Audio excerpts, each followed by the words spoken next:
Hello दोस्तों, तो आज की इस वीडियो में हम सीखने वाले हैं इंग्लिश हिंदी सेंटेंसेस, यानी कि रोज़मर्रा की बातचीत में जो सेंटेंस होते हैं जो आप बोलना चाहते हैं, लेकिन आप बेसिक से इंग्लिश नहीं सीखना चाहते हैं, फिर भी थोड़ी बहुत इंग्लिश आप बोलना चाहते हैं, तो आप इन सेंटेंसेस को याद कर सकते हैं। तो चलिए देखते हैं सबसे पहले कौन सा सेंटेंस है।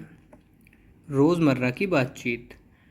तो आप किसी से मिलते हैं या कॉल पे बात करते हैं तो सबसे पहले वो कोई भी आपका दोस्त, आपका कोई जानने वाला है तो ये पूछता है कि आप कैसे हैं, है ना। जब भी किसी से मिलते हैं तो आप पूछता है वो कि आप कैसे हैं। तो वह ऐसे भी बोल सकता है हाउ आर यू। आप कैसे हैं, हाउ आर यू, इसके लिए यूज़ होगा आप कैसे हैं के लिए हाउ आर यू। फिर सामने वाला जवाब देता है मैं ठीक हूँ, धन्यवाद, I am fine, thank you. फिर आप पूछते हैं कि क्या चल रहा है। ऐसी बातचीत होती है ना, आप पूछते हैं कि क्या चल रहा है, तो उसके लिए आप कह सकते हैं व्हाट्स गोइंग ऑन। व्हाट्स मतलब what is going on, what is going on ये है, व्हाट्स शॉर्ट में लिख दिया है। ठीक है, आप पूछते हैं क्या चल रहा है, तो उसके लिए बोल सकते हैं व्हाट्स गोइंग ऑन। फिर सामने वाला जो जवाब देता है वो कहता है कुछ कुछ खास नहीं, तो उसके लिए वो बोलेगा नथिंग मच, कुछ खास नहीं, नथिंग मच। फिर आप बोलते हैं कि बहुत दिनों से मिले नहीं, बहुत दिनों से हम मिले नहीं हैं, बहुत टाइम बाद मिलते तो आप ऐसा बोल सकते हैं बहुत दिनों से हम मिले नहीं। ऐसी बातचीत होती है, बहुत दिनों से मिले नहीं हैं, तो उसके लिए आप बोल सकते हैं लॉन्ग टाइम नो सी। बहुत दिनों से मिले नहीं हैं, लॉन्ग टाइम नो सी। फिर जाते जाते आपका दोस्त या आप ही उससे कहते हैं आपसे मिलकर बातचीत करके, जब बातचीत हो जाती है तो आप कहते हैं कि आपसे मिलकर अच्छा लगा, आपसे मिलकर अच्छा लगा। तो आप उसके लिए बोल सकते हैं नाइस टू मीट यू, इसका मतलब हुआ आपसे मिलकर अच्छा लगा। फिर सामने वाला या आप जो ये बात कहता है बाद में मिलते हैं। होता नहीं है कि फिर मिलते हैं, बाद में मिलते हैं, किसी दिन मिलते हैं, तो वो कहता है बाद में मिलते हैं। तो उसके लिए कह सकते हैं आप see you later, see you later, बाद में मिलते हैं। और ये भी बोलता है कि अपना ख्याल रखना, जाते जाते ये भी बोलता है अपना ख्याल रखना, तो उसके लिए है टेक केयर, टेक केयर, अपना ख्याल रखना। ये दो शब्द भी बोलता है, मतलब सेंटेंसेस। आपका दिन शुभ हो। ज़्यादातर कॉल पर, कंपनी वगैरह की कॉल आती है आपके पास, तो ये बोलता है वो जाते जाते आपका दिन शुभ हो, हैव आ नाइस डे, आपका दिन शुभ हो, हैव आ नाइस डे। और ये भी बोलता है भगवान या अल्लाह आपका भला करे, गॉड ब्लेस यू, भगवान आपका भला करे। अल्लाह भी हो सकता है, भगवान भी हो सकता है, गॉड ब्लेस यू।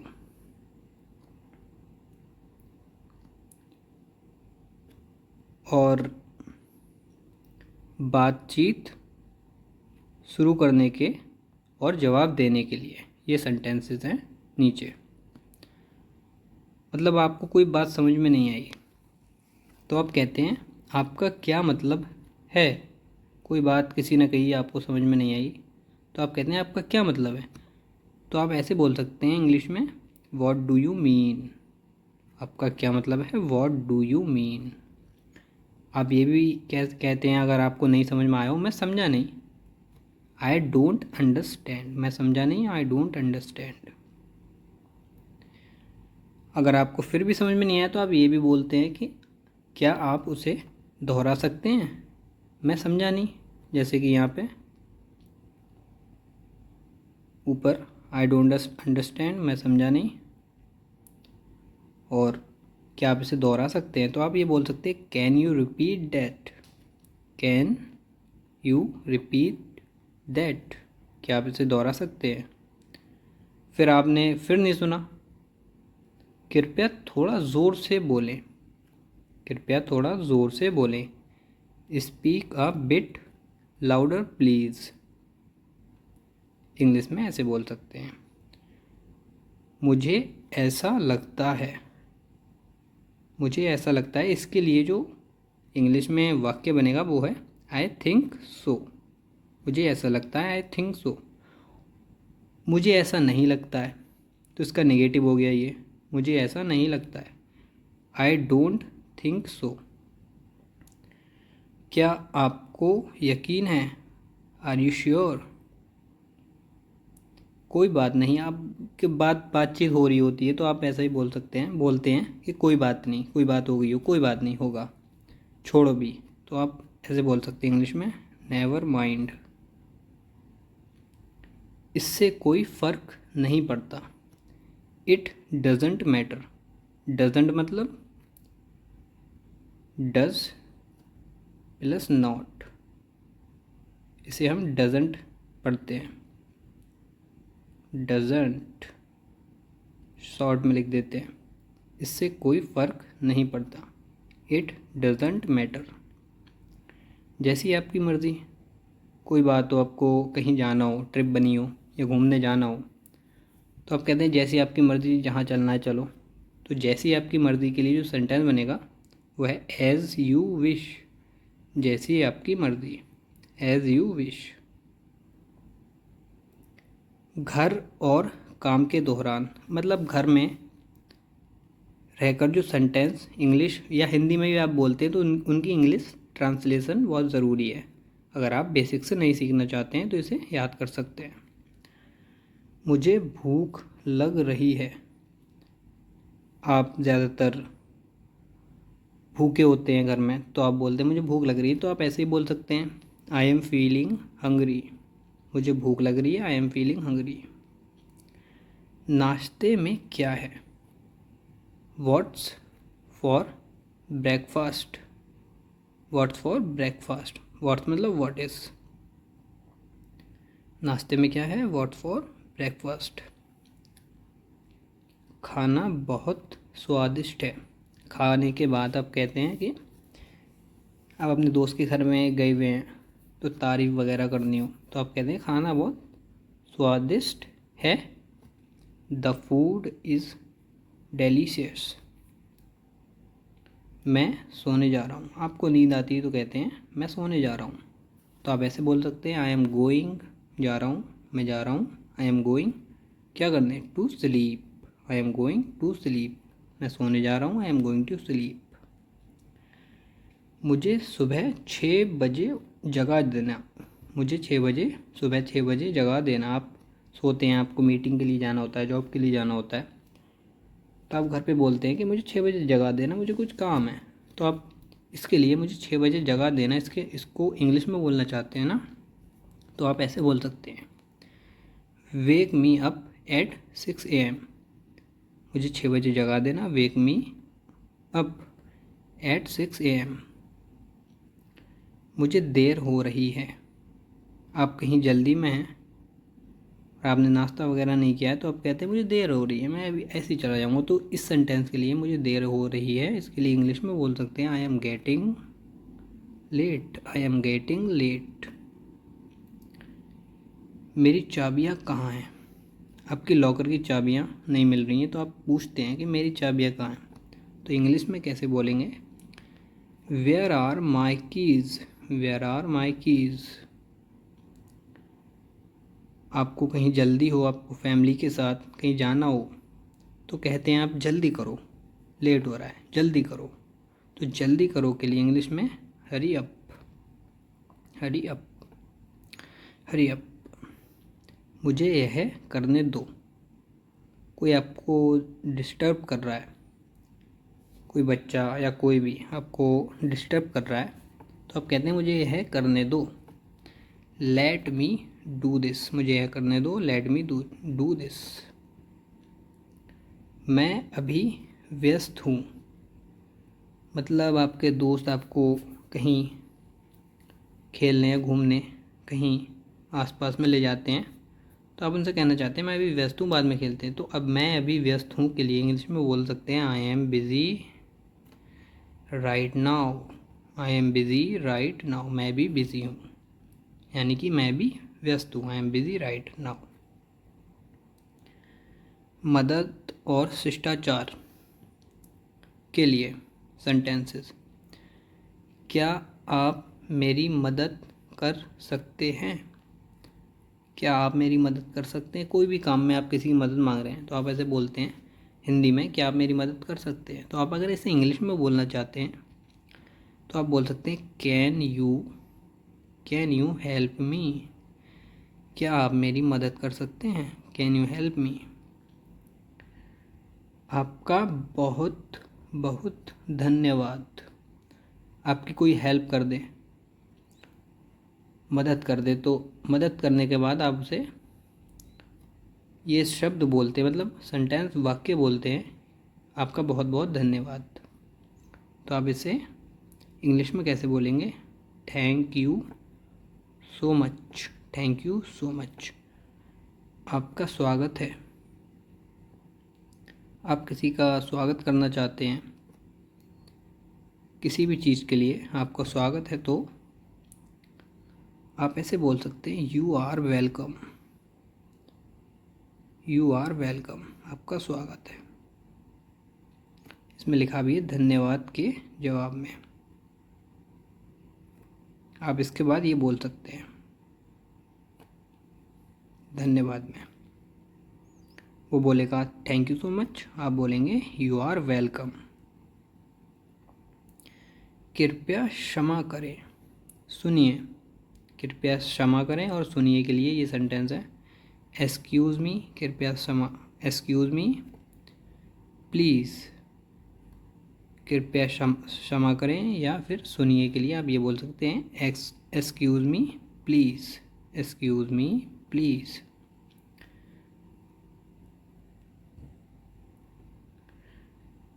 देरी के लिए मुझे खेद है। देरी के लिए मुझे खेद है। आप कहीं जॉब वगैरह करते हैं, ऑफिस में आप लेट पहुंचते हैं, तो आपका बॉस आपसे नाराज़ हो, तो आप इसके लिए ऐसे बोल सकते हैं देरी के लिए मुझे खेद है, यानी कि I am sorry for the delay. I am sorry for the delay. Delay मतलब लेट, देरी। I am sorry for the delay, देरी के लिए मुझे खेद है। यह मेरा सौभाग्य है। यह मेरा सौभाग्य है, इसके लिए आप इंग्लिश में बोल सकते हैं it's my pleasure. It's my pleasure.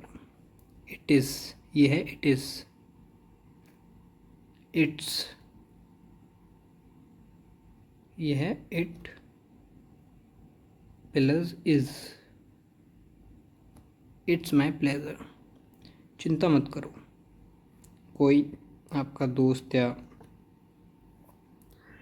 आपका कोई मित्र, कोई भी कोई काम में ना सफल हो जाता है, तो ऐसे बोलते हैं कि चिंता मत करो, कोई भी बात हो गई हो चिंता मत करो। तो आप उसके लिए बोलते हैं don't worry. Don't worry, don't मतलब do not, do not worry, don't worry. चिंता मत करो, डोंट वरी। सब कुछ ठीक हो जाएगा। चिंता मत करो, सब कुछ ठीक हो जाएगा। चिंता मत करो के लिए डोंट वरी, सब कुछ ठीक हो जाएगा, इसके लिए एवरीथिंग विल बी फाइन। मेरी बात सुनो, लिसन टू मी। मेरी बात सुनो, लिसन टू मी। मेरी बात सुनो, लिसन टू मी। मेरा विश्वास करो, बिलीव मी। मुझ पे यकीन करो। मेरा विश्वास करो या फिर मुझ पे यकीन करो, बिलीव मी।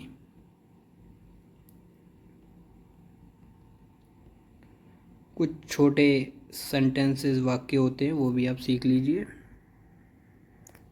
मतलब ये उनके लिए है, कुछ है जो ग्रामर भी सीखना चाहते हैं, तो हमारी ग्रामर की मतलब बेसिक से सिखाया जा रहा है। इंग्लिश स्पीकिंग कोर्स चल रहा है, आप वीडियो देख सकते हैं उसमें जाके, अगर आपको बेसिक से सीखनी है। लेकिन आप अगर थोड़ी बहुत बोलना चाहते हैं, बेसिक से नहीं सीखना चाहते हैं, आपके पास टाइम नहीं है, तो आप ये सेंटेंसेस भी याद कर सकते हैं। रहने भी दो, भूल जाओ। रहने भी दो, भूल जाओ के लिए फॉरगेट इट। फॉरगेट इट, रहने भी दो या भूल जाओ। उसके लिए सेंटेंस बनेगा इंग्लिश में फॉरगेट इट। इसे बनाए रखें, ऐसे ही करते रहो। कोई मेहनत कर रहा है, कोई बच्चा, तो आप अगर उससे कहना चाहते हैं, कहते भी हैं, ऐसे ही करते रहो। इसे बनाए रखो, जो कर रहे हो ऐसे ही करते रहो, मेहनत ऐसे ही करते रहो। या इसे बनाए रखने के लिए keep it up, keep it up, इसे बनाए रखें, ऐसे ही करते रहो, इंग्लिश में कीप इट अप। बहुत बढ़िया, बहुत बढ़िया। किसी ने कुछ मतलब अच्छा स्कोर कर लिया है एग्ज़ाम वगैरह में, तो आप बोलते हैं बहुत बढ़िया, उसके लिए बोल सकते हैं इंग्लिश में वेल डन, वेल डन। कोई समस्या नहीं, नो प्रॉब्लम, नो प्रॉब्लम। अभी आ रहा हूँ, मतलब आप घर से भी जाते हैं तो आपसे कोई पूछता है कहाँ जा रहे हो, तो आप ये बोलते सीधा अभी आ रहा हूँ, तो उसके लिए जस्ट कमिंग, जस्ट कमिंग, अभी आ रहा हूँ, जस्ट कमिंग। चुप रहो, शट अप।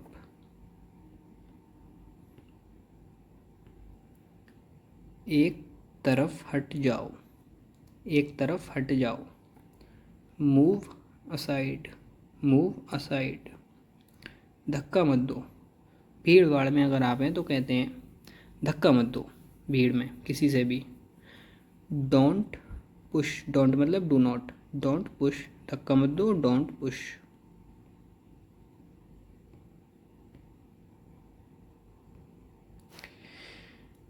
यहाँ आओ, यहाँ आओ, कम हेयर, यहाँ आओ, कम हेयर। वहाँ जाओ, गो देयर, वहाँ जाओ, गो देयर। तो दोस्तों आज के लिए इतना ही काफ़ी है। फिर नेक्स्ट वीडियो में अगर हम मिलेंगे, सॉरी नेक्स्ट वीडियो में मिलना ही है, नेक्स्ट वीडियो में हम मिलेंगे तो और ज़्यादा अच्छे से सेंटेंसेस लाएंगे। 50 सेंटेंसेस हमने पढ़े हैं, 50 हमने सेंटेंस पढ़े हैं इंग्लिश हिंदी के। नेक्स्ट वीडियो में जब आएंगे तो लगभग 100 लेके आएंगे। और जो भी बेसिक से इंग्लिश सीखना चाहता है तो वो वीडियो देख सकता है, अभी ज़्यादा नहीं पढ़ी है, डे 3 ही हुआ है। बेसिक से अगर इंग्लिश सीखना चाहता है तो डे वाइज वीडियो देख सकता है, जिसमें ग्रामर पढ़ाई गई है। ग्रामर से मतलब बेसिक से उठाने की कोशिश, बेसिक से उठाया जा रहा है, इसमें ग्रामर समझाइए, मतलब सारे बेसिक्स पढ़ाए जाएंगे, मतलब जो भी होता है, मतलब ज़ीरो से फ्लुएंट तक। अब फ्लुएंसी आपकी अच्छी हो जाएगी, मतलब बहुत अच्छे से बोलने लगेंगे बिना अटके। अगर और आप लिखना भी सीख जाएंगे इंग्लिश में, बोलना भी सीख जाएंगे, आप वो देख सकते हैं। अभी डे 3 ही हुआ है। ये उन लोगों के लिए थे जो मतलब जिनके पास टाइम नहीं है, लेकिन वो फिर भी कुछ सेंटेंसेस याद करना चाहते हैं, तो इससे कर सकते हैं। चलिए मिलते हैं नेक्स्ट वीडियो में।